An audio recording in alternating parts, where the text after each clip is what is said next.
कहिए कैसे हैं आप। थोड़ी देर पहले मेरी एक फ्रेंड आई हुई थी घर पे और बातें कम कर रही थी और नाखून ज्यादा चबा रही थी, कट कट कट। तो मैंने पूछा क्या हुआ, तो वो बोली कि बच्चों के एग्जाम्स हैं और बस कल से शुरू हो रहे हैं, बहुत टेंशन है। अच्छा मैं चलती हूँ, और चली भी गई। मतलब बात करते करते ही चलेगी। उसके जाने के बाद मैं ये सोच रही थी कि हम पेरेंट्स मतलब बहुत हवा बना लेते हैं। बच्चे तो हमें देख के टेंशन में आ जाते हैं। मतलब जितना पेरेंट्स, जो मैंने महसूस किया है ना, कि हम पेरेंट्स बहुत ज्यादा हवा मचाते हैं। मतलब एग्जाम्स आ रहे हैं, पढ़ लो पढ़ लो पढ़ लो, मतलब इतनी टेंशन वाला क्रिएट कर देते हैं माहौल कि जो बच्चा नहीं भी डरा उसको भी डर लगने लग जाता है। तो आज मेरी जो टिप्स है वो पेरेंट्स के लिए है। आज बच्चे इसमें इन्वॉल्व नहीं है, पेरेंट्स के लिए है कि एग्जामिनेशन डेज में किस तरह से रहे। मतलब अपने बच्चों के लिए एक रोल मॉडल बन के उभरे, उनको डराए नहीं और क्या क्या चीजों को अप्लाई करें। तो अगर बच्चे आसपास बैठे हैं तो उनको बाहर भेज दीजिए, क्योंकि ये टिप्स सिर्फ पेरेंट्स के लिए है। तो सबसे पहले तो ये है कि आपस में लड़े नहीं। किससे? हस्बैंड वाइफ आपस में लड़ाई ना करें, क्योंकि ना कई बार क्या होता है कि टेंशन होती है बच्चों के एग्जाम्स की, उनको ट्यूशन में लेके जाना है, उनको ये क्लास है, उनकी ये क्लास है, उनको छोड़ना है, सुबह जल्दी उठाना है, और आपस में दोनों हस्बैंड वाइफ लड़ पड़ते हैं। ऑफिस की टेंशन ले आते हैं घर पे, उसकी वजह से लड़ाई हो जाती है। तो आपस में जो लड़े नहीं थोड़े दिन की बात है, उसके बाद लड़ लेना, पर अभी घर का माहौल अच्छा रखो। मतलब टेंशन बना के नहीं रखो, आपस में लड़ो मत, बिल्कुल भी नहीं लड़ो आपस में। मतलब बहुत हल्का सा, क्योंकि बच्चे बेशक अलग कमरे में कमरा बंद करके पढ़ रहे हैं पर आवाजें आती हैं, तो इसलिए लड़िए मत, प्यार से रहिए। हस्बैंड वाइफ के लिए ये सलाह है कि आपस में नहीं लड़ना। दूसरा कि बच्चों को फोर्स नहीं करें। कहीं किसी फंक्शन में जाना है, किसी शादी में जाना है, चलो चलो चलो, 2 घंटे की बात है, 3 घंटे की बात है, उनको पढ़ने दो, उनको पूरा स्पेस दो, उनको पढ़ने दो कि हम जा रहे हैं, आप आराम से घर में बैठ के पढ़ो, ये बात। और कई बार मेहमान आ जाते हैं घर पे, तो बच्चों को बुलाएंगे, आओ मिलो अंकल से, नमस्ते करो, पैर छुओ। अगर बच्चे का मन नहीं है, वो क्योंकि पढ़ रहे होते हैं, डिस्टर्ब हो जाते हैं, बाहर आएंगे फिर ध्यान बढ़ता है। तो अगर कोई मेहमान आते हैं तो पहली बात तो अवॉइड करना चाहिए। दूसरी बात, अगर आ गए तो बहुत ज्यादा हंस बोल के या बात करके आराम आराम से बात करें।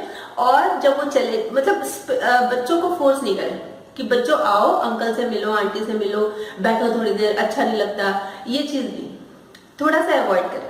सबसे ज्यादा जरूरी, कर्फ्यू नहीं लगाए घर पे कि आपको फोन नहीं करना, आपको टीवी नहीं देखना, आपको वीडियो गेम्स नहीं खेलने, आपको किसी भी फ्रेंड से नहीं मिलने जाना। मतलब बिल्कुल पढ़ो बस। जो आपका टाइम टेबल है उसमें कोई भी एंटरटेनमेंट का कॉलम ही नहीं है, आराम करने का कॉलम ही नहीं है। नहीं, ये चीज बिल्कुल गलत है।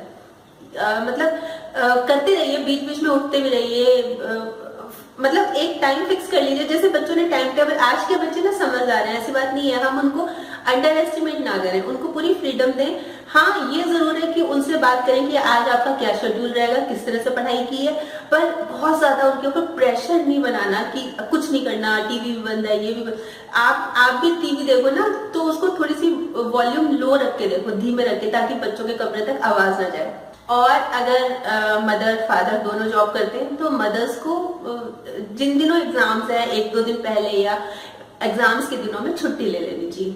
उससे क्या होता है कि मदर घर पे रहेगी तो बच्चे को थोड़ा सा ना केयर फ्री रहता है, उसको चिंता नहीं रहती, क्योंकि उसको लगता है अब बैल बजेगी, कोई आएगा, अब काम वाली बाई आएगी, अब ये देखना पड़ेगा, अब कूड़े वाला आएगा। मतलब जो जिस तरह की हमारी रूटीन होती है घर पे, कोई ना कोई घंटी बजाता है, कभी धोबी आ रहा है, कभी प्रेस वाला आ रहा है, कभी माली काका आ रहे हैं। तो अगर खुद घर पे रहेंगे तो बच्चों को बाहर नहीं जाना पड़ेगा, अटेंड नहीं करना पड़ेगा, तो उससे भी बहुत टाइम सेव होता है। इसलिए कोशिश ये करनी चाहिए कि छुट्टी ले लेनी चाहिए और बच्चों के साथ थोड़ी देर जरूर निकालना चाहिए। मतलब जैसे चाय पीने के बहाने, कॉफी पीने के बहाने, थोड़ी देर लाइट करने के लिए कि आज किस तरह की पढ़ाई चल रही है। मतलब उनसे फ्रेंडली ट्रीट करना है। खाने पीने का तो ख्याल रखना ही रखना है। खाने पीने का तो बच्चों को लाइट देना है।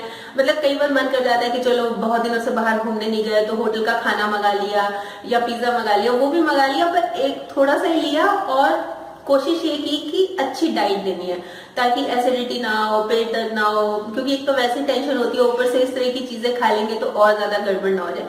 तो कुल मिला के कहने का मतलब यही है कि हमें इन दिनों हम रोल मॉडल बन सकते हैं। अगर बच्चे से प्यार से ट्रीट करें, उनसे प्यार से बात करें, तो हम एक बहुत अच्छे रोल मॉडल बन सकते हैं। इसलिए कोशिश ये करनी चाहिए कि हम मतलब तनाव खुद ना बनाए। जो नाखून खाने की बात मैं कर रही थी स्टार्टिंग में, नाखून ना खाए, कुछ नहीं है एग्जाम्स। देखिए अगर आज के दिन आप टोकेंगे कि पढ़ लो या नहीं पढ़े तो पता नहीं क्या हो जाएगा, तो वो टाइम निकल गया। वो साल के शुरू में हमें टोकना था, जब हमारा सेशन शुरू हुआ था कि रेगुलर रहो, नियमित रहो। अब आज के दिन ये बोल के पढ़ लेते हो तो ये हो जाता, पढ़ लेते हो तो वो हो जाता, ये डांटना पीटना बंद करो, अब खत्म करो। अब तो ये है कि जो टाइम है, जो एट प्रेजेंट है हमारे पास, उसको अच्छी तरह से प्यार से निकाल। बस आज तो मैं इतना ही कहने आई हूँ, क्योंकि मैंने देखा उसके नाखून जिस तरह से खत्म हो रहे थे।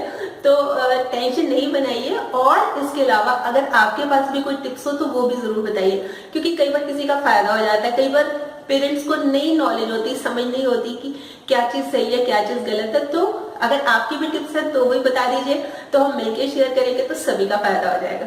तो कल फिर मिलूंगी एक और नए टॉपिक के साथ। तब तक स्माइल भी रखिए और पॉजिटिव रहिए और पॉजिटिव सोचिए। ठीक, बाय।